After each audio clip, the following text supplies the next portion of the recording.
Innal hamdalillah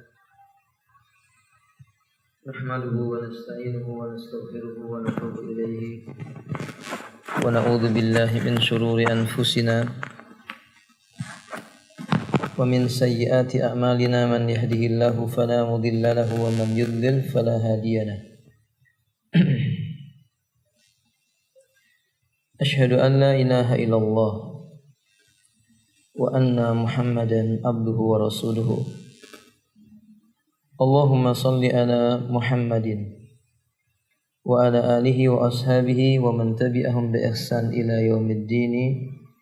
Amma ba'du. Ummahat a'azzani Allah wa iyyakum. Kita lanjutkan membaca kitab Qawaidul Arba atau Syarh Qawaidil Arba di Syekh Muhammad Ibni Abdul Wahhab Ibni Sulaiman At-Tamimi rahimahullahu ta'ala. Qala muallif al-qaidatus saniyah. Kaidah yang kedua dari Qawaidul Arba. Annahum yaquluna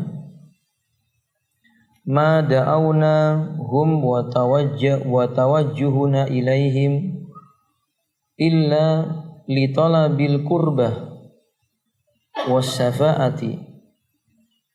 Fadalilul qurbati qaulu ta'ala walladzina takhadu min dunihi awliya'a ma na'buduhum illa liyuqarribuna ilallahi zulfa.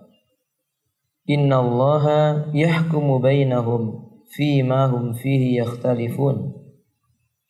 Innallaha la yahdi man huwa kadhibun kaffar. Kaidah yang kedua adalah sesungguhnya orang-orang musyrikin di zaman Nabi, mereka itu berdalil dengan mengatakan ma da'awnahum wa tawajjuhuna ilaihim illa li talabi al-qurba wa syafa'ah. Tidaklah kami menyeru mereka dan menghadapkan permohonan kepada mereka melainkan semata-mata untuk bisa mendapatkan kurbah. Kurbah maknanya sifat mendekatkan diri kepada Allah Ta'ala sedekat-dekatnya. Dan semata-mata kami lakukan tujuannya untuk memperoleh syafaat mereka di sisi Allah Tabaraka wa Ta'ala. Artinya orang musyrik itu tidak mau dikatakan musyrik, padahal nyata-nyata mereka itu menyembah selain Allah.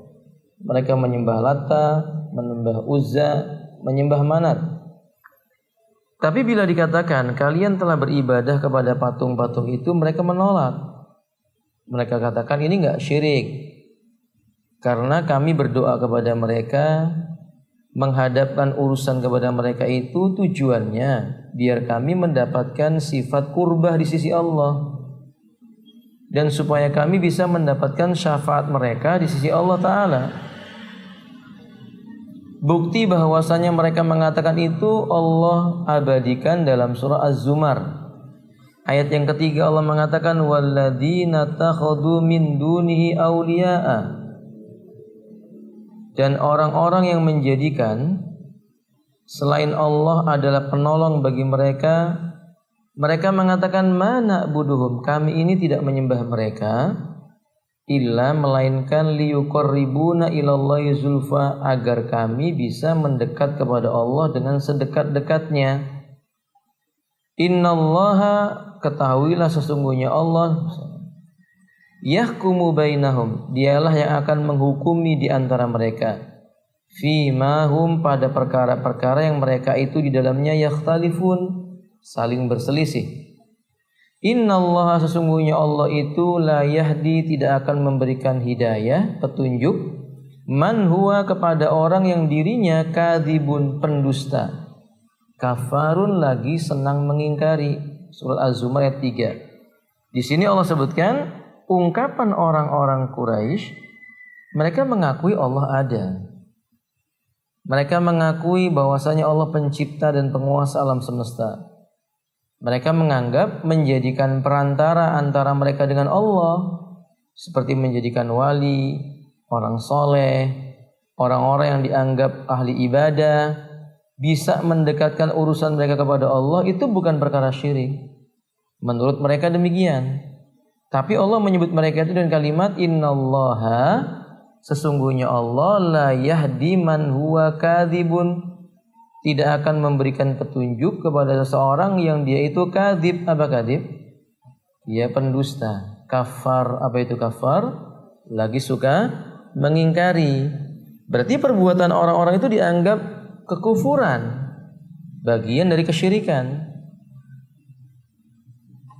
Sehingga Syekh Al-Fauzan menerangkan annal musyrikin alladzina samahumul musyrikin, ingatlah baik-baik orang-orang musyrikin yang Allah menyebut mereka musyrik di zaman Nabi, wa hakama alaihim bil khuludi finnar, dan Allah telah memutuskan mereka itu bakal tinggal kekal di dalam neraka. Lam yusyriku fi rububiyati, mereka tidak melakukan kesyirikan dalam masalah rububiyah. Wa innam asyraku fil uluhiyah, sesungguhnya hanyalah yang membuat mereka musyrik pada urusan-urusan uluhiyah, yaitu sisi peribadatan. Faum la yaquluna inna alihatahum takhlu wa tarzuqu ma'allahi ta'ala. Mereka itu tidak punya keyakinan bahwa Tuhan-Tuhan mereka ini bekerja sama dengan Allah dalam memberi rezeki. Tidak. Mereka mengaku yang bisa memberi rezeki cuma siapa? Allah. Wa annahum yanfa'una aw yadurruna aw yudabbiruna ma'allah, atau mereka tidak memiliki keyakinan bahwa Lata, Uzza, Manat dan yang disembah lainnya itu bisa memberi mereka kemanfaatan atau bisa menimpakan mudarat, atau mereka bersama dengan Allah sama-sama mengatur alam semesta. Tidak, mereka tidak punya keyakinan seperti itu. Keyakinan mereka yang melakukannya semuanya hanyalah Allah. Lalu di mana letak kesalahannya? Wa inna mattakhaduhum syufa'a, mereka menjadikan sesembahan-sesembahan tadi itu sebagai syufa'a. Anggapan mereka bisa memberi pertolongan bagi mereka di hari kiamat.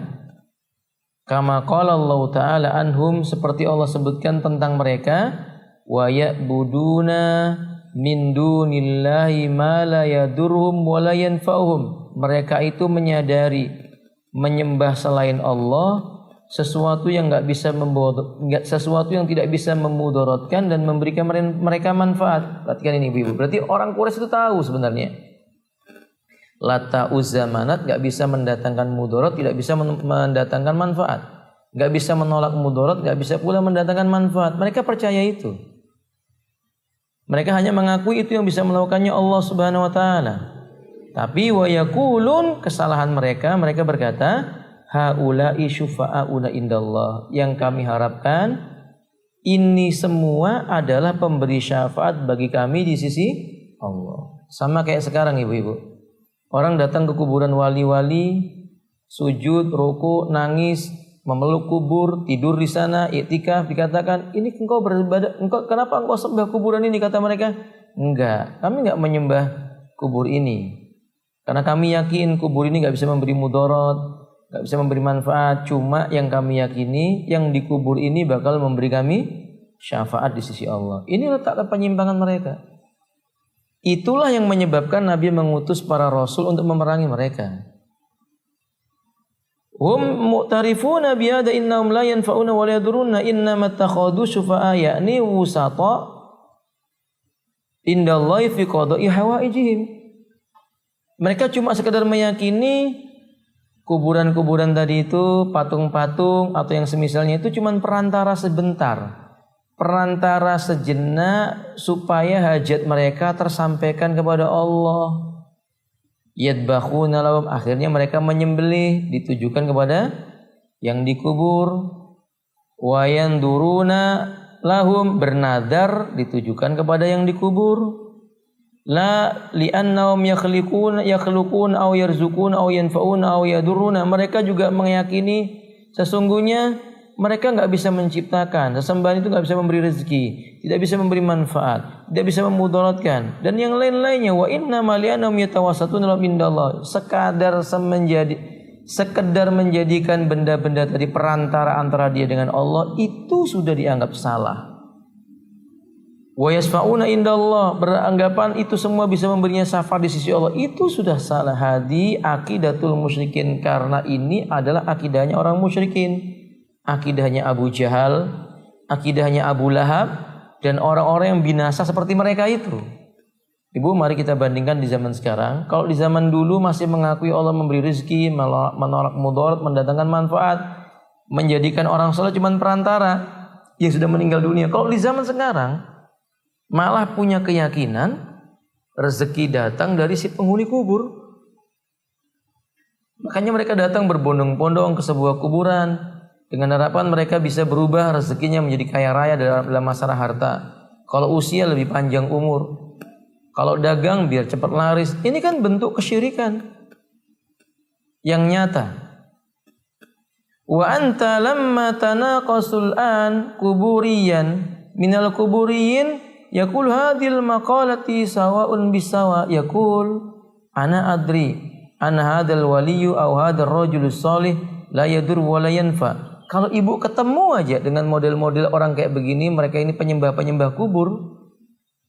Kalau kita katakan kepada mereka seperti yang kita katakan apa yang ada pada orang musyrikin, kamu ini sama nih, cara kamu dengan caranya orang musyrik itu enggak ada bedanya.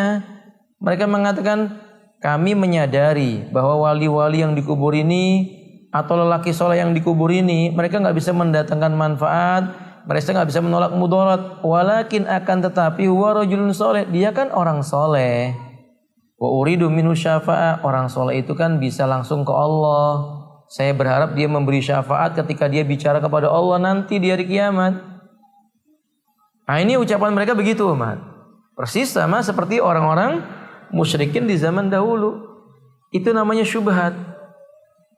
Mereka mengira mengakui bahwa Allah itu sebagai Tuhan sudah cukup masuk Islam. Padahal konsekuensinya dia harus tinggalkan semua peribadatan kecuali yang ditujukan kepada Allah Subhanahu wa taala saja. Tambahan kata Syekh Shalih Fauzan Asy-Syafa', ingatlah syafaat itu fiha hakun wa fiha batil. Ada yang nilainya benar secara syariat, tapi ada yang batil menurut syariat. Enggak sah menurut syariat. Asyafa'atul lati yakun wasayatun yama tawaffara fiha syarus sartani. Syafaat itu dianggap benar dari sisi syariat kalau seandainya terpenuhi dua buah syarat. Enggak boleh dibeda-bedakan. Syarat pertama apa, umat? Antakuna biidnillah. Ingat, syafaat tidak akan terjadi kecuali dengan izinnya Allah. Gak ada yang bisa memberi syafaat kepada siapapun, gak ada yang mampu memberikan syafaat kepada apapun dan siapapun kecuali yang telah diizinkan oleh Allah. Dalilnya firman Allah dalam surah Al-Baqarah dalam ayat yang ke-255 atau ayat kursi, man dzalladzi yashfa'u indahu illa biidznih. Tidak ada satupun orang yang bisa memberi syafaat kecuali mereka yang diizinkan oleh Allah Subhanahu wa taala. Syartus tsani. Syarat yang kedua, ibu-ibu, ayyakunal masfu fi min ahli tauhid. Yang diberi syafaat kepada orang yang bisa memberi syafaat dengan izin Allah, perhatikan kalimatnya, yang diberikan syafaat, yang bisa mendapatkan syafaat dari orang yang diizinkan oleh Allah memberi syafaat, itu juga ada syaratnya. Syaratnya dia harus ahlu tauhid. Maksudnya nggak berbuat kesyirikan. Ai min usatin al-muwahhidina. Maksudnya adalah tidak mungkin Allah Subhanahu wa taala memberikan syafaat kepada orang yang berbuat syirik, mengizinkan kepada si pemberi syafaat kepada orang yang berhak dapat syafaat kalau seandainya dia berbuat syirik, nggak mungkin. Jadi yang mungkin dapat syafaat itu adalah orang-orang yang berbuat maksiat selain syirik. Saya ulangi, orang-orang yang berbuat kemaksiatan. Maksiatnya bukan termasuk yang mengeluarkan dia dari agama Islam. Kelak di yaumil qiyamah dapat syafaatnya orang yang diizinkan oleh Allah. Siapa yang diizinkan oleh Allah? Contohnya Nabi SAW. Siapa yang dapat izin, siapa yang dapat keridhaan Allah untuk dapat syafaatnya Nabi SAW? Mereka jawabannya adalah orang yang tidak pernah berbuat syirik. Kalau berbuat syirik ya nggak mungkin dapat syafaatnya Rasul SAW. Makanya nggak mungkin ada orang mendewakan Rasul, mengangkat kedudukan Nabi seperti kedudukan Allah Ta'ala, menyamakan Allah dengan Nabi, Nabi dengan Allah, mensifati Nabi dengan sifat-sifat rububiyah atau sifatnya Allah Ta'ala. Kemudian dia berharap nanti di hari kiamat Nabi memberi syafaat kepadanya. Ya nggak bisa. Karena Nabi tidak diizinkan oleh Allah memberi syafaat kepada orang musyrik. Dan orang musyrik tidak akan diridhoi dapat syafaatnya Rasulullah SAW. Fahim tun? Tayyib ibu. Kemudian selanjutnya, qala muallif. Syekh Shalih Fauzan mengatakan fa in ikhtamala syartun min syartaini fa syafa'atu batilun. Fa in ikhtalla afwan. Apabila salah satu syarat dari dua syarat yang tadi kita sebutkan hilang dari sesuatu yang akan diberi syafaat, maka syafaatnya batal, Ibu. Syafaat itu dianggap batil atau keliru kalau salah satu dari dua syarat yang pertama tadi itu dihilangkan. Allah mengatakan tadi surat Al-Baqarah, man dzalladzi yashfa'u indahu illa bi'idnih. Atau di ayat yang lainnya katakan wala yashfa'una illa liman irtada. Tidak mungkin Allah mengizinkan para nabi memberi syafaat kecuali kepada orang yang diridhoi oleh Allah Subhanahu wa taala. Mungkin Allah ridho kepada orang musyrik? Al-jawab la. Mungkin Allah ridho dengan orang kafir? Al-jawab la. Maka mereka enggak mungkin dapat syafaatnya Nabi sallallahu alaihi wasallam. Ustaz, kalau syafaat anaknya mungkin enggak dapat. Kalau anaknya muslim, soleh, orang tuanya kufur, enggak bisa dapat syafaatnya anaknya. Ustaz, bagaimana bacaan Quran yang dia baca di dunia? Kalau seandainya dia berbuat syirik, bacaan Qurannya nggak bisa memberi syafaat. Karena Allah telah menyebutkan la in asyrakta la yakhbatanna amaluka. Jikalau kamu menyekutukan Allah, niscaya hapuslah semua amal yang telah engkau lakukan. Jadi nggak mungkin orang berbuat syirik dapat syafaat untuk misalnya dia masuk neraka kemudian dikeluarkan dari neraka. Tidak mungkin, tidak mungkin. Usatul muwahhidina ammal kufarul musyrikuna fama tanfa'um syafa'atus syafi'in. Yang dimaksud dalamnya adalah mereka ahli maksiat tapi tidak pernah berbuat syirik. Orang bertauhid tapi dia berbuat zina misalnya, orang bertauhid tapi dia minum khamr, mencuri, menipu dan yang lain selain perbuatan syirik masih mungkin dapat syafaat. Tapi kalau kafir atau musyrik tidak mungkin. Allah katakan malid dhalimina min hamim wala syafi'in yuta. Di hari kiamat nanti orang zalim yaitu orang musyrik tidak punya teman. Tidak ada yang bisa memberikan syafaat bagi mereka. Wallahu alam bisawab. Haula'i sama'u bi syafaati wala arafu makna. Ini adalah orang-orang musyrikin tadi maksudnya Ibu. Jenis golongan yang mereka itu ingin syafaat tapi mereka enggak ngerti apa sih maknanya syafaat. Syarat-syaratnya apa? Warau yatlubuna min haula'il biduni idznillah. Sehingga mereka sembarangan pengin mencari sesuatu yang bisa memberi syafaat kepada mereka padahal orang itu tidak diizinkan oleh Allah. Datang ke kuburan fulan, ke kuburan allan, bahkan ke kuburan para raja misalnya, atau kuburannya para pembesar-pembesar, tapi agamanya bukan Islam. Didatangi, diziarahi, diberikan sesuatu, diharapkan bisa menolong dia di hari kiamat. Hadza batil. Ini kan sebuah kebatilan. Bal talabu liman huwa musyrikun billah la tanfa'u syafa'atu syafi'in. Apalagi kalau permohonan syafaatnya dimintakan kepada orang yang berbuat syirik. Pelakunya musyrik, yang dimintai syafaat juga orang yang jatuh berbuat syirik, yang enggak akan ketemu. Enggak mungkin Allah mengizinkan dapat syafaat dan si pemberi syafaat. Bal talabu afwan fahaulai yaj'aluna makna syafaat. Ini akibat apa? Kebodohan dan ketidaktahuan mereka tentang makna syafaat menurut syariatnya Allah tabaraka wa taala. Jadi hati-hati umat, orang musyrik di zaman dulu kayak begitu. Alasannya ibadah. Alasannya berbuat kebaikan. Tapi enggak dituntunkan, akhirnya mereka keliru dan bahkan bisa jadi jatuh dalam perbuatan syirik. Qala Syekh rahimahullah taala, berkata Syekh Muhammad At-Tamimi, wa dalilu syafa'a qaulu ta'ala, dalil bahwasanya mereka itu meminta syafaat kepada Allah adalah firman Allah Ta'ala, meminta syafaat kepada makhluk-makhluk maksudnya.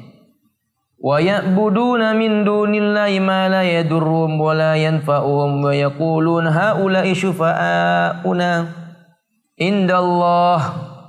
Mereka menyembah selain Allah sesuatu yang tidak memudaratkan dan tidak memberi mereka manfaat, sembari mereka mengatakan mereka ini bukan kami sembah, mereka adalah pemberi syafaat kami kelak di hari kiamat di sisi Allah.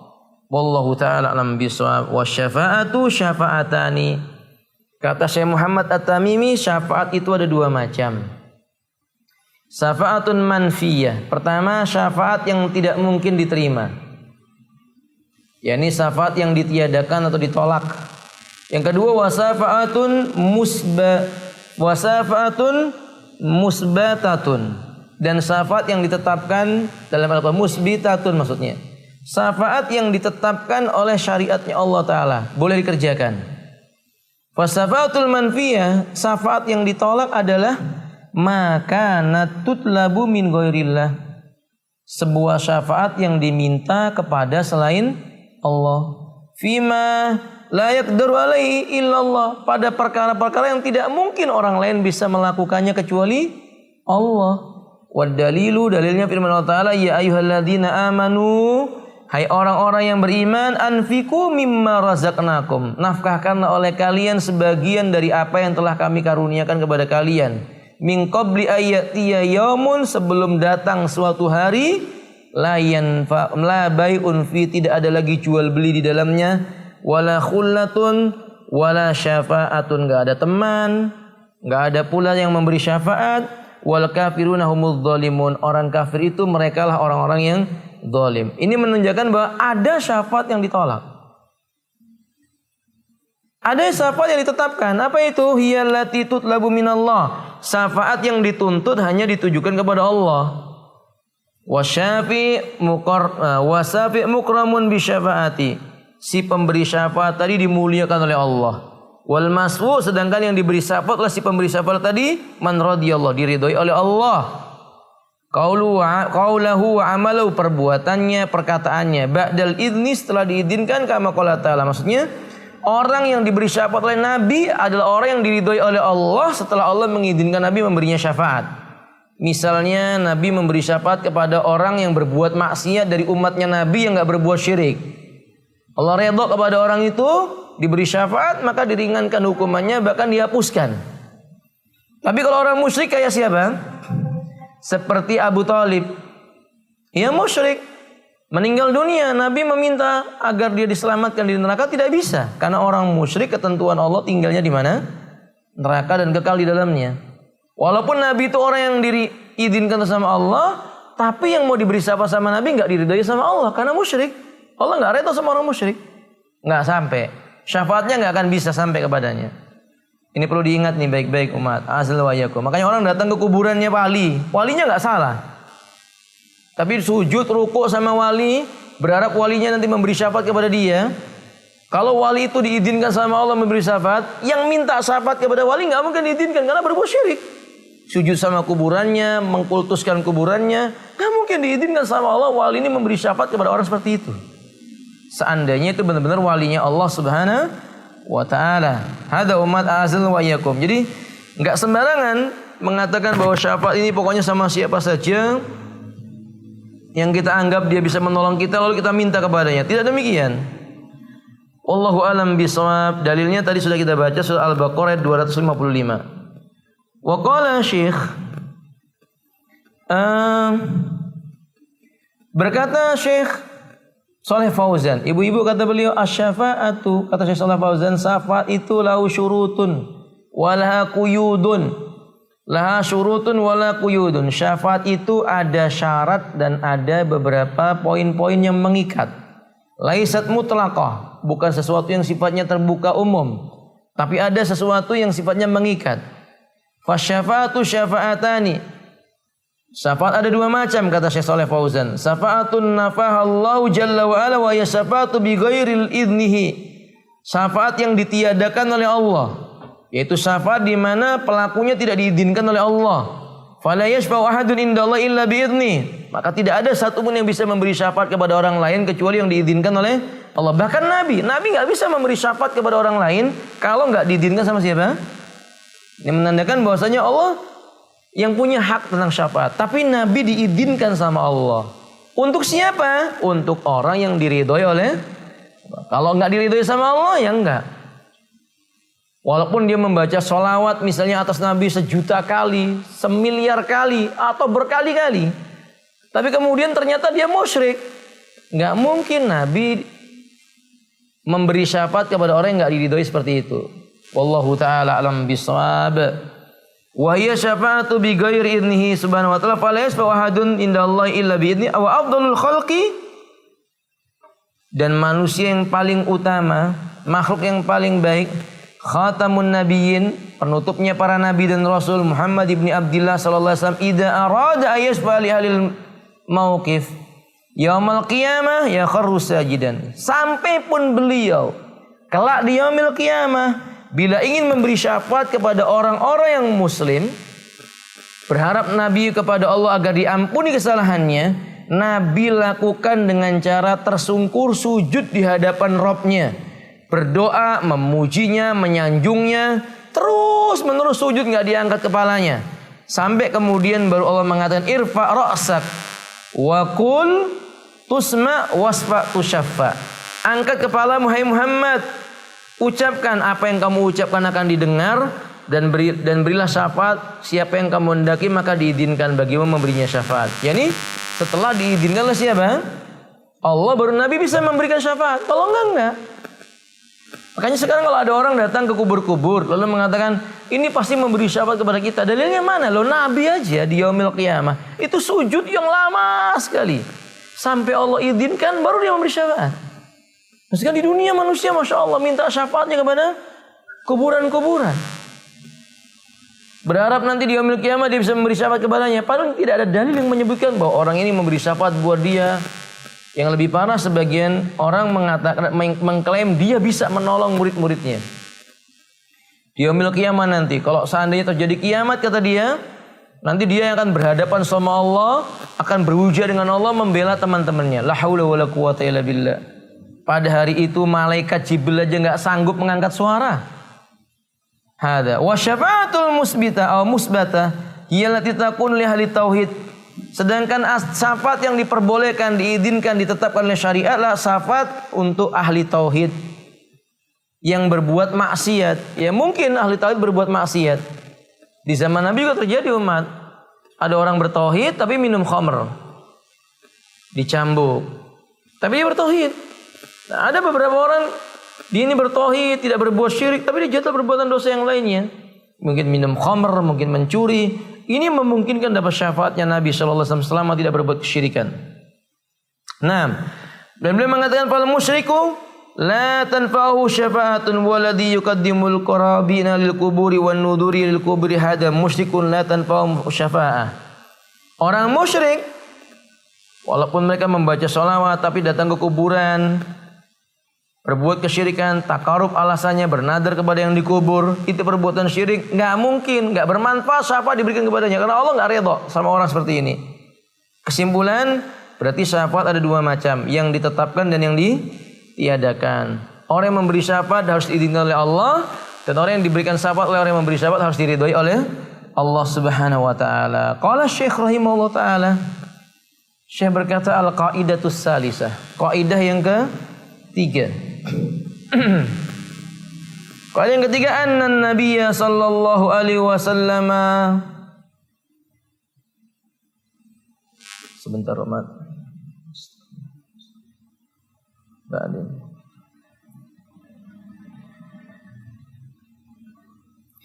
annan nabiyya sallallahu alaihi wasallam dhahara ala unasin mutafarriqina fi ibadatihim.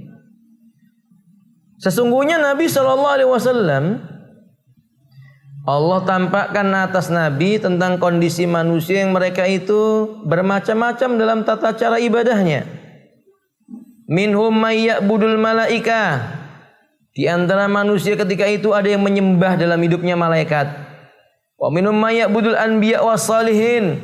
Di antara mereka ada yang menyembah para nabi dan ada pula yang menyembah kepada orang-orang soleh yang sudah meninggal dunia. Lihat ini umat, beliau mengatakan Allah ketika mengutus Nabi itu, Allah perlihatkan bahwa dulu manusia beribadah itu macam-macam. Ada yang menyembah malaikat, ada yang menyembah Nabi, ada yang menyembah orang soleh. Wa minhum may ya'budul asyjar, ada yang menyembah pohon, wal ahjar, batu-batuan. Wa minhum may ya'budus syamsa wal qamara, ada yang menyembah matahari dan yang menyembah bulan. Wa qatalahum Rasulullah sallallahu alaihi wasallam, tetapi Rasul tetap memerangi mereka. Walam yufarriqu bainahum, dan Nabi tidak membeda-bedakan siapapun mereka, mau yang menyembah batu, mau yang menyembah pohon, mau menyembah nabi, mau menyembah malaikat, diperangi semuanya. Karena itu termasuk kategori perbuatan kesyirikan. Dalilnya firman Allah Subhanahu wa taala dalam surah Al-Anfal ayat 39, kata Allah, "Wa qatiluhum hatta la takuna fitnatun wa yakuna ad-dinu kulluhu lillah." Dan perangilah mereka sehingga tidak ada lagi sebuah fitnah, sehingga jadilah agama itu dilakukan oleh manusia semuanya karena Allah Subhanahu wa taala. Wa dalilus syamsi wal qamari qaulu ta'ala. Dalil yang lainnya Allah mengatakan, "Wa min ayatihil lailu wan nahar wasyamsu wal qamar." Di antara tanda kekuasaan Allah, Allah ciptakan malam, siang, matahari dan bulan. La tasjudu lisyamsi, jangan kamu sujud kepada matahari. Wala lil qamar, jangan pula kepada bulan. Wasjudu lillahilladzi khalaqahunna, sujudlah kamu hanya kepada Allah yang telah menciptakan matahari, bulan. Lalu kata Allah Subhanahu wa taala, in kuntum iyyahu ta'budun, kalau kamu benar-benar beribadah menyerahkannya hanya kepada Allah Subhanahu wa taala. Dalilnya menunjukkan kaidah kepada kita bahwa ibnu sekalian, azanillahu wa iyyakum, siapapun mereka, kalau yang disembah selain Allah, mau malaikat, mau matahari, mau bulan, mau nabi-nabi, mau orang soleh, penyembahnya disebut dengan apa? Musyrik. Diperangi oleh Nabi. Tapi di zaman sekarang mereka berkata, oh beda, ini yang kita mintain tolong Nabi fulan atau malaikat fulan. Padahal kita diperintahkan minta tolong hanya kepada siapa? Allah Subhanahu wa taala. Wa dalilul malaikah, di antara bukti mereka menyembah malaikat, Allah katakan di dalam surah Ali Imran ayat 80, "Wala ya'murukum an tattakhidul malaikata wan nabiyyina arbaba." Allah tidak pernah memerintahkan kamu menjadikan malaikat dan nabi-nabi itu rob selain Allah taala. Berarti mereka dulu menjadikan nabi-nabi sebagai sesembahan. Yahudi misalnya ibu-ibu, mereka menjadikan kuburan nabi itu tempat ibadah. Nabi katakan, la'anallahul yahud ittakhadhu qubur anbiya'ihim masajida. Allah melaknati Yahudi, mereka telah menjadikan kuburan nabi-nabi mereka sebagai tempat ibadah. Nah, wa dalilul anbiya, dalil para nabi misalnya mereka dijadikan Tuhan selain Allah, surat Al-Maidah ayat yang ke-116. Allah katakan, wa idz qala Allahu ya Isa bin Maryam, dan tatkala Allah berkata, wahai Isa putranya Maryam, a anta qulta linnas, apakah kamu yang mengatakan kepada manusia, ittakhiduni wa ummi ilahaini min dunillah, jadikanlah aku dan ibuku Tuhan yang disembah selain Allah. Qala subhanak, kata Isa, maha suci engkau, ma yakunu li an aqula ma laysa li bihaqqin, tidak pantas bagiku mengucapkan kata-kata yang aku tidak punya haknya. In kuntu qultu, kalau memang aku mengatakan begitu, faqad alimtah, engkau pasti sudah tahu. Ta'lamu ma fi nafsi wa la a'lamu ma fi nafsik, engkau mengetahui apa yang ada pada diriku sementara aku tidak tahu apa yang ada padamu. Innaka anta 'allamul ghuyub, sesungguhnya engkau zat yang Maha mengetahui perkara yang gaib. Nas ini menjelaskan orang musyrikin di zaman dahulu mereka menjadikan nabi sebagai Tuhan selain Allah. Sampai sekarang ibu, mereka kaum Nasrani menjadikan Isa itu anaknya Tuhan. Maryam dianggap sebagai istrinya Allah. Lalu punya anak yaitu Isa. Lalu kata dia Isa dianggap menjadi anaknya Tuhan dan mewarisi sifat-sifat ketuhanan bapaknya. Ini semua bentuk kebatilan, kebodohan tentang masalah ad-din. Makanya mereka kemudian menyembah. Ini nasihat ibu-ibu, mereka yang menjadikan Isa sebagai Tuhan, kelak di yaumil kiamah mereka akan menyesal karena Isa berlepas diri dari perbuatan orang tersebut. Atau misalnya mereka menyembah orang soleh. Orang soleh di zaman dulu suka menyambung silaturahim, misalnya menjamu orang yang kelaparan di tengah jalan, misalnya memberikan pakaian, tempat tinggal yang gratis. Dahulu demikian orang soleh itu, dan mereka ahli ibadah. Di zaman sekarang kita ma'ruf yang disebut dengan orang soleh. Sama di zaman dulu ketika orang soleh ini meninggal dunia, mereka kemudian menjadikan kuburannya sebagai tempat ibadah. Allah katakan dalam surah Al-Isra ayat 57, ulaikal ladzina yad'una yabtaguna ila rabbihimul wasilah ayyuhum aqrabu wa yarjuna rahmatahu wa yakhafuna adzabah. Mereka adalah orang-orang yang berdoa mengharapkan kepada Rabb mereka menggunakan wasilah-wasilah, perantaraan-perantaraan, bahwasanya mereka ini dianggap bisa mendekatkan kepada Rabb-nya dengan sedekat-dekatnya, dan mereka berharap rahmatnya Allah, dan mereka itu takut dengan siksanya Allah tabaraka wa taala. Ini bukti bahwasanya mereka menyembah orang soleh di zaman dahulu.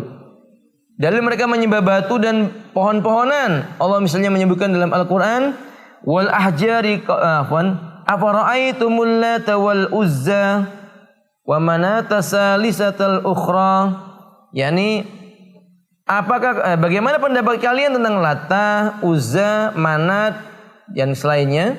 Yang ketiganya dianggap sama mereka tuhan-tuhan selain Allah. Maksudnya hadis ini menerangkan mereka membuat patung-patung terbuat dari batu maupun dari kayu. Patungnya siapa? Lata, Uzza dan Manat. Dijadikan tuhan-tuhan selain Allah. Berarti mereka menyembah batu, menyembah pohon-pohon.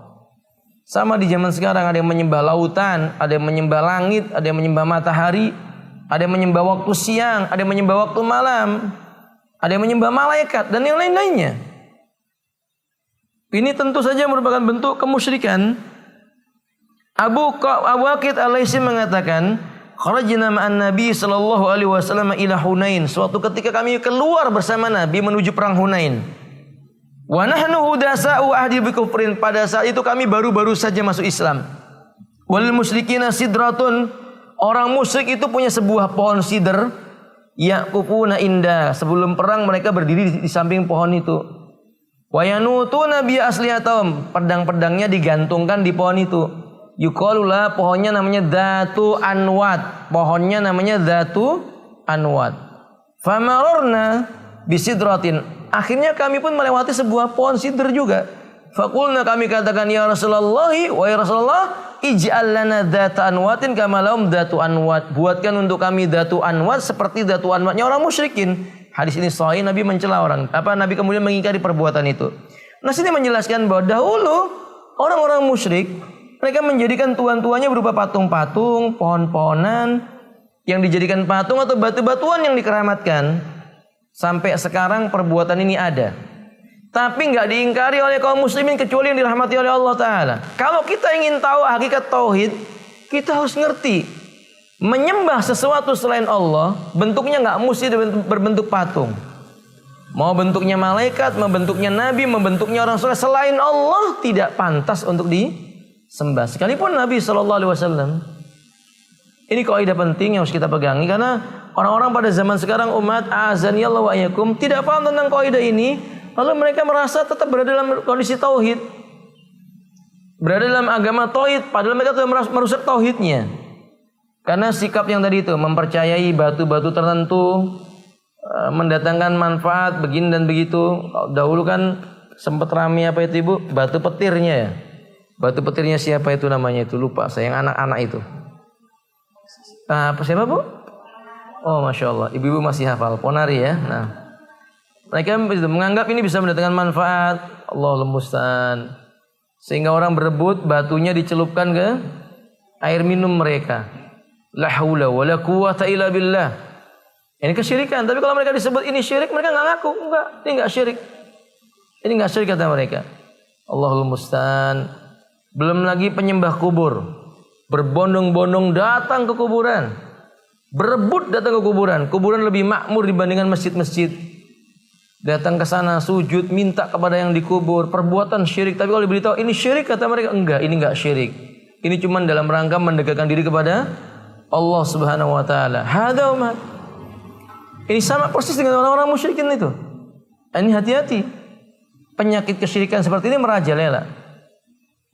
Nah, qala Syekh Shalih Fauzan. Jadi kata Syekh Shalih Fauzan hafizallahu taala bahwa nabi-nabi itu diutus kepada manusia yang memiliki karakter berbuat kesyirikan itu macam-macam. Mereka yang diibadahi, ada yang menyembah malaikat, ada yang menyembah matahari, bulan. Di antara mereka ada yang menyembah patung yang terbuat dari batu atau dari pohon-pohonan.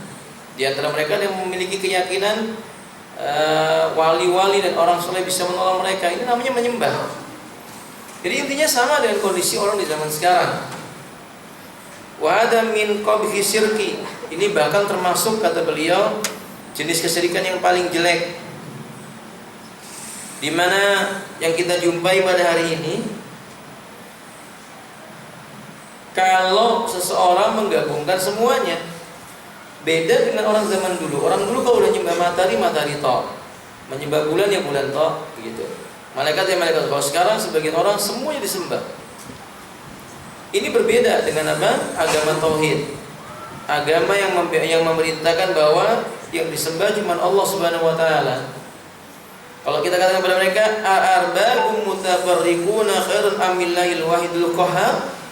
Apakah sesembahan-sesembahan yang banyak bermacam-macam itu lebih baik dibandingkan Allah yang cuma satu dan Dia Maha Perkasa lagi Maha Kuasa? Ma ta'buduna min duni illa asma'un samaitumuha. Kamu itu sebenarnya hakikatnya tidak kamu sembah kecuali sesuatu yang kamu berikan nama untuk Tuhan-Tuhanmu itu, bukan Tuhanmu yang menamai dirinya. Jadi orang itu bikin roti dikasih nama dengan fulan, nanti disembah. Orang bikin patung dibuat bentuknya tertentu, dikasih nama, kemudian disembah. Ini kan bodoh namanya. Kalau Allah yang memberi namanya siapa? Allah sendiri. Allah bernama Al-Qahhar, Allah bernama Al-Aziz, bernama Ar-Rahman, bernama Ar-Rahim, dan yang lain-lainnya. Siapa yang beri namanya? Allah. Kalau ini Lata, Uzza, mana, siapa yang memberi nama? Mereka sendiri, manusia yang membuat patungnya. Sallallahu ta'ala assalamu alaihi. Macam-macam sekarang. Ada yang menyembah gunung, ada yang menyembah batu, macam-macam. Ada batu menangis, batu tertawa, batu macam-macam lah. Itu dianggap sebagai Tuhan-Tuhan selain Allah Ta'ala. Mereka yang memberi nama, mereka takuti. Kalau Allah memberi nama kemudian makhluknya takut kepada Allah, itu pantas. Bila manusia melakukan perbuatan ini, kita harus tahu, kaidah ini menjelaskan kepada kita, itu hakikat syirik, ibu-ibu. Hakikat syirik itu ketika menganggap makhluk yang tadi kita sebutkan sebagai perantara antara dia dengan Allah Ta'ala. Itu hakikat dari perbuatan syirik, di mana Nabi diutus, para Rasul diutus pada mereka. Sayang orang sekarang mengaku muslim, diterangkan ini syirik, mereka malah mengatakan inna wajadna aba'ana ala ummah. Yang kami dapati ini ajaran nenek moyang kami. Kamu baru belajar ngaji udah mengatakan ini syirik, padahal memang syirik. Kalau diberitahu ini syirik, dia berkata ini ajaran nenek moyang. Kalau diberitahu inna hadza syai'un zulmun indallahi ta'ala, ini kedzaliman yang besar di sisi Allah. Apa jawab mereka? Inna hadza min adatina, ini budaya kami. Apa namanya itu, kebiasaan-kebiasaan kami yang mesti dilestarikan. Budaya nenek moyang yang mesti dijaga, macam-macam. Apa namanya itu, kearifan lokal, apalagi namanya ibu, macam-macam lah. Nah, intinya perkara tersebut jelas mengandung syirik, di mana setan menginginkan budaya syirik itu jangan dimusnahkan. Budaya syirik itu dilestarikan, tapi giliran tauhid maka ditakut-takuti. Belajar tauhid membuat jadi beringas, belajar tauhid menjadi tidak santun, belajar tauhid menghilangkan kearifan lokal. La haula wala quwwata illa billah. Padahal tauhid menjaga fitrah manusia di atas perkara yang dicintai sama Allah Ta'ala. Kalau sudah rusak fitrahnya manusia dengan perbuatan syirik, Allah tidak peduli lagi pada mereka. Allah tinggal datangkan kepada mereka suatu masa di mana mereka tidak mampu berkata kecuali ya laitan, ya wailata laitani lam attakhidh fulanan khalila, atau mengatakan ya laitani kuntu turaba. Wallahu a'lam bishawab. Ibunda sekalian, sampai di sini mungkin materinya. Masih ada beberapa waktu untuk tanya jawab. Tafadhali maskuran, barangkali ada yang mau ditanyakan boleh di luar materi ini, silakan. Ya Allah.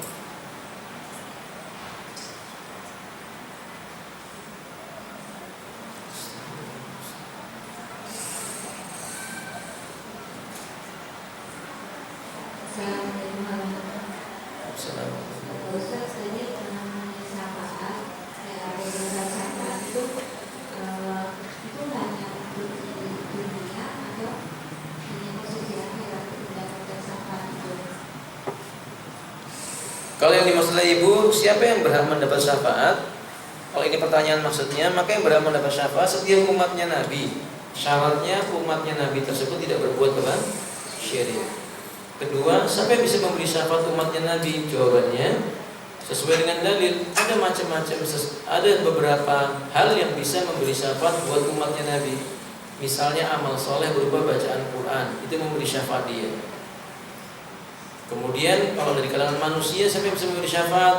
Yang bisa memberi syafaat adalah keluarganya yang mati syahid di medan perang, atau anak-anaknya yang masih kecil meninggal dunia belum mencapai usia baligh, atau anak-anak soleh semasa hidup di dunia nanti di yaumil qiyamah dia akan memberi syafaat, atau penghafal Quran.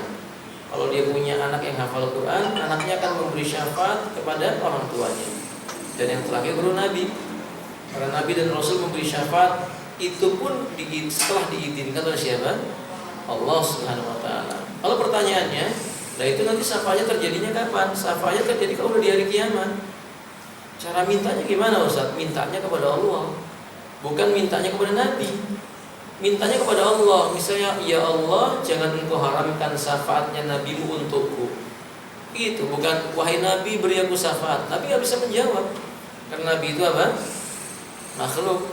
Ustaz, tapi kan ada hadis yang mengatakan manusia datang kepada Nabi Adam, kemudian untuk meminta syafaat, Nabi Adam mengatakan datangilah Musa, datangilah Ibrahim, datangilah Musa, datangilah Isa, sampai akhirnya datangilah siapa? Muhammad sallallahu alaihi wasallam. Itu kan terjadinya di yaumil qiyamah. Datangnya manusia minta syafaatnya para nabi itu datang langsung kepada Nabi di hari kiamat, bukan di dunia ngomong sama Nabi yang sudah wafat, wahai Nabi, tolong saya nanti di hari kiamat kasih syafaat. Bukan begitu. Kalau itu amalan yang nggak dicontohkan, itu termasuk meminta syafaat kepada yang tidak berhak. Di yaumil qiyamah baru dia bisa datang kepada Nabi. Itu pun setelah nabinya diizinkan sama siapa? Allah. Sebelum diizinkan tidak bisa Nabi memberi syafaat. Berarti hak syafaat haknya siapa ibu?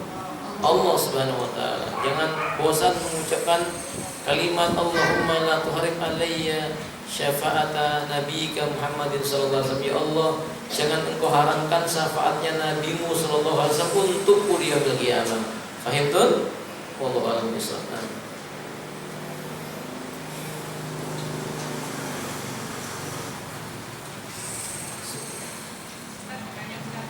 Betul. Syafaat sebetulnya apakah diampuni betul atau dikurangi misalnya, atau yang seperti yang orang muslim yang seperti yang maaf ya mungkin dulu ke neraka dibayar dulu dosa-dosanya kemudian dia dimasukkan ke surga, itu yang namanya syafaat, atau ya ternyata itu yang mana yang syafaat itu sebenarnya? Syafaat itu terjemahnya bebasnya artinya pertolongan. Atau kalau bahasa kita itu lebih mudahnya adalah sebuah tazkiyah, permohonan dari seseorang kepada orang lain untuk orang yang dimintai supaya ditolong oleh orang tersebut. Namanya syafaat. Kedua, bentuknya bagaimana syafaat itu? Macam-macam. Ada syafaat yang bentuknya diringankan hukuman. Jadi hukumnya tadinya berat dijadikan apa? Ringan. Ini terjadi ketika Nabi masih hidup. Untuk pamannya Nabi sudah meninggal dunia dan tidak ada pada yang lainnya. Yaitu Nabi meminta kepada Allah agar Allah meringankan hukuman buat pamannya yang bernama siapa?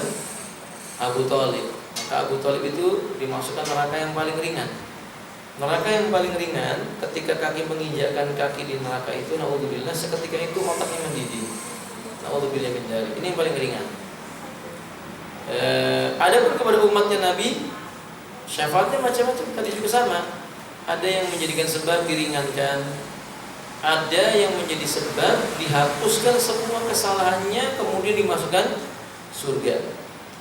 Ada yang sudah masuk neraka belum keluar-keluar, lalu Nabi meminta kepada Allah Ta'ala untuk dikeluarkan. Sebagaimana hadis dari Imam Ahmad, seorang lelaki yang berada dalam neraka, dia paling akhir. Lalu Nabi meminta dan memohon agar Allah mengeluarkannya dari surga. Dikeluarkanlah dia dari surga, dikeluarkan dari neraka. Dikeluarkanlah dia dari neraka dalam keadaan semua tubuhnya itu sudah hitam seperti arang. Lalu Allah memerintahkan dia mandi di salah satu sumur surga. Lalu hilang semua warna hitamnya, berubah menjadi cahaya. Tetapi ketika orang ini masuk ke dalam surga, lalu Imam Ahmad, orang ini dapat julukan dari teman-teman surganya. Julukannya adalah Jahannamiyun, mantan penghuni neraka Jahannam. Nah, berarti umat ada yang memang sudah masuk neraka dulu baru diberi syafaat. Ada yang dia belum sempat masuk neraka, tapi Nabi memohon kepada Allah agar dia dimasukkan dalam apa? Surga. Tapi dia sudah dihisab. Sudah dihisab oleh Allah Ta'ala. Dan perhitungan itu kata Aisyah radhiyallahu anha, Nabi mengatakan man husiba udhiba. Barang siapa dia dihisab panjang hisabnya, maka dia akan disiksa. Artinya hisab itu sendiri sudah merupakan perkara yang berat di sisi manusia, walaupun Allah maha cepat hisabnya. Jadi kesimpulannya Ibu, syafaat itu ada yang berbentuk dikurangi hukuman, ada yang diampuni dosa, ada yang berbentuk dikeluarkan dari api neraka. Wallahu a'lam bishawab. Karena masih begini, kan ada dalil yang bilang orang apabila dia tidak syirik sama sekali, maka dia akan ditampakkan semua dosa-dosanya, kemudian dapat penyediaan Allah, kemudian Allah maafkan karena dia memang melakukan kesyirikan. Tapi terus gimana dengan di cerita yang lain yang ada cerita yang orang yang perempuan yang soleh, misalnya misalnya cerita ada perempuan yang soleh tapi dia omongannya menyakiti tetangganya. Makna soleh ini sebenarnya anak pahami sebagai begitu. Hadisnya tidak ada menyebutkan wanita itu soleh.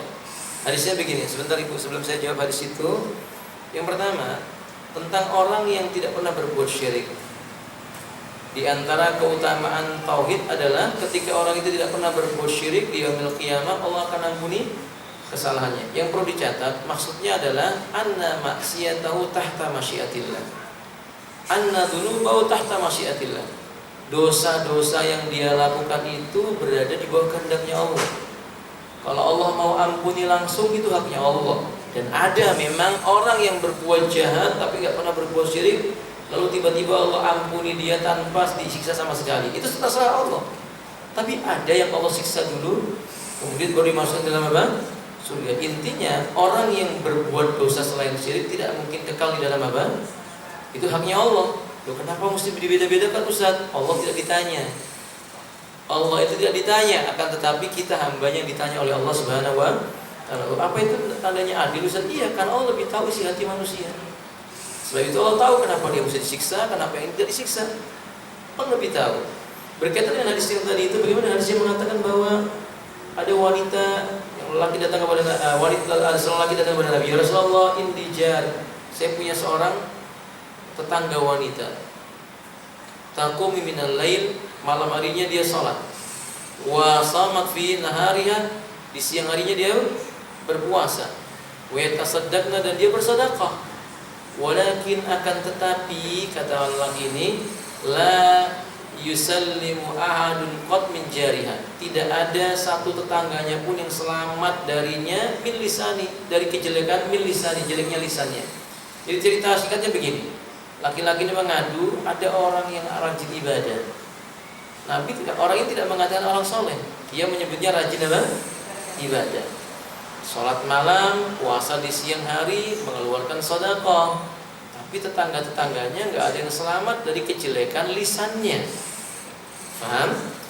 Kemudian kata Nabi SAW, hiya finnar, sayang wanita itu berada di dalam neraka. Yang jadi pertanyaannya, kenapa orang soleh kok dosa-dosanya nggak diampuni? Keliru. Amal ibadahnya itu terhapus gara-gara sebuah kejelekan yang besar. Apa kejelekannya Ibu? Lisan yang buruk, lisan yang suka menggibah. Gimana nggak bangkrut? Orang itu punya pahala puasa, zakat, sedekah, haji dan yang lain-lainnya, lalu lisannya membuat gibah diri orang lain, digibah. Amal kebaikannya diberikan ke orang lain, habislah amalnya. Yang tersisa adalah apa? Keburukan-keburukannya. Kalau nggak cukup, keburukan orang yang dizalimi ditimpakan kepada yang berbuat gibah tadi itu. Makanya dia bangkrut, disiksa oleh Allah Subhanahu wa Ta'ala. Jadi jangan melihat bahwa kalau orang sholat pasti soleh. Saya mau nanya sama ibu-ibu, munafik sholat nggak?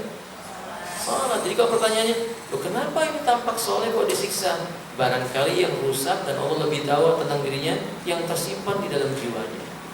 Fahim?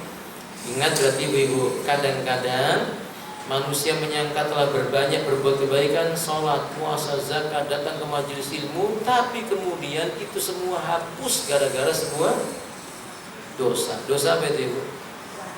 Tidak bisa mengendalikan apa? Lisan. Nauzubillah min dzalik. Begitu. Barakallahu fikum.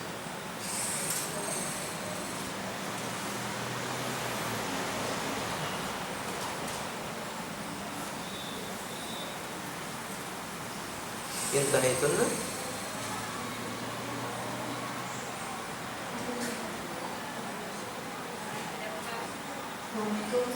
Waalaikumsalam. Sampai Rasulullah memerangi suatu kaum itu sampai batas akhir biar Rasulullah menangis kenapa? untuk memerangi suatu kaum itu jadi mungkin namanya kan dulu pada sekarang sudah bisa orang kita sudah mendapatkan dia dengan caranya tapi misalnya masih aja orang kita itu seperti apa Yang diucap ucapan Nabi, umirtu an uqatilan nas hatta yashhadu an la ilaha illallah wa anna Muhammadar Rasulullah. Aku diperintahkan oleh Allah memerangi manusia sampai mereka mau mengakui tidak ada ilah yang patut diibadahi kecuali Allah dan Muhammad adalah utusannya Allah Ta'ala. Maksudnya ibu-ibu memerangi suatu kaum itu tidak serta-merta begitu kita lihat musyrik langsung diperangi. Ada banyak jalan-jalan yang harus ditempuh. Di antaranya ada isti'dad, ada persiapan yang dimiliki oleh kaum muslimin. Yang kedua, ada upaya menyampaikan kebenaran kepada mereka dengan cara menegakkan hujjah, diterangkan bahwa ini syirik, yang dilarang dalam agama. Yang ketiga, kaum muslimin ketika memerangi kaum tersebut melihat kemaslahatannya lebih besar dibandingkan dengan kerusakannya. Maksudnya kalau dia memerangi secara perhitungan manusia, adapun yang tersembunyi itu haknya Allah Subhanahu wa taala, bahwa kaum muslimin mampu memerangi mereka. Ketika tidak, maka tidak. Makanya Nabi kan ketika dia berada di kota Mekah kan enggak memerangi orang-orang musyrik. Memerangi orang musyrik setelah Nabi ada di mana, Ibu? Di kota Madinah.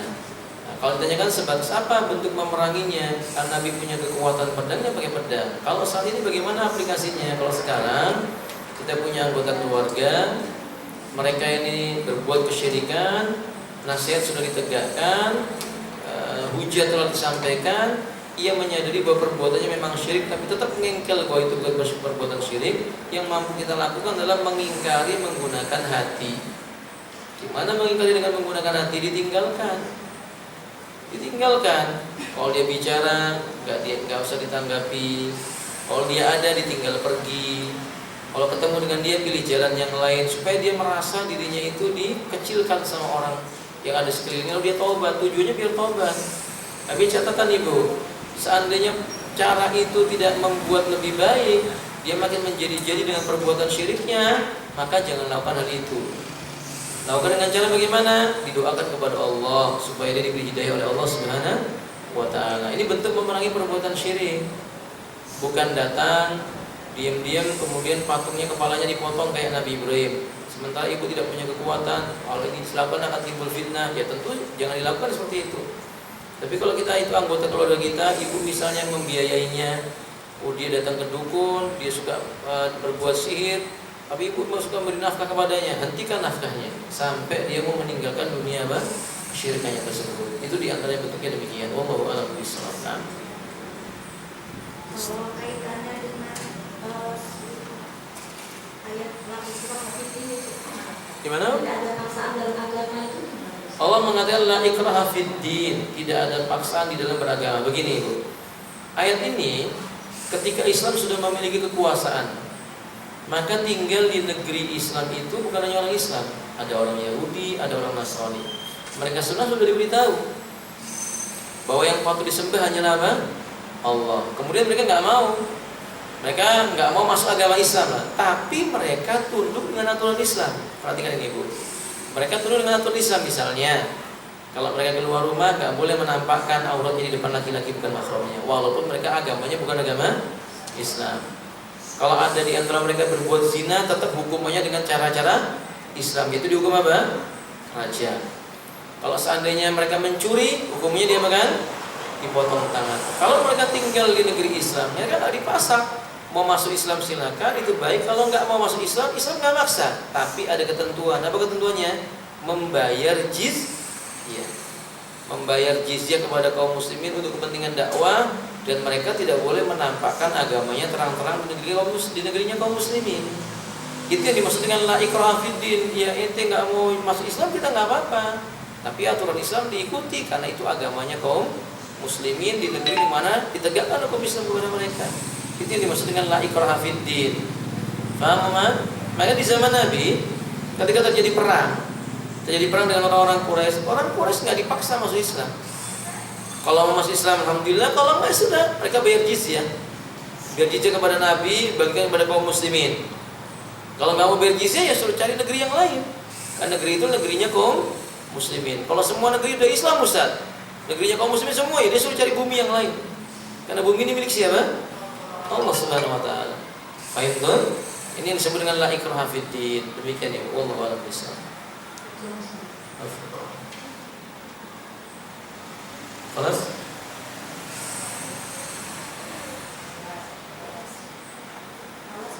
Baik, kalau nggak ada, kita cukupkan saja di sini. Mudah-mudahan bermanfaat. Wallahu a'lam bishawab. Akhiru da'wana alhamdulillahirabbil alamin. Subhanakallahumma wa bihamdika, asyhadu an la ilaha illa anta, astaghfiruka wa atubu ilaik. Assalamualaikum warahmatullahi wabarakatuh.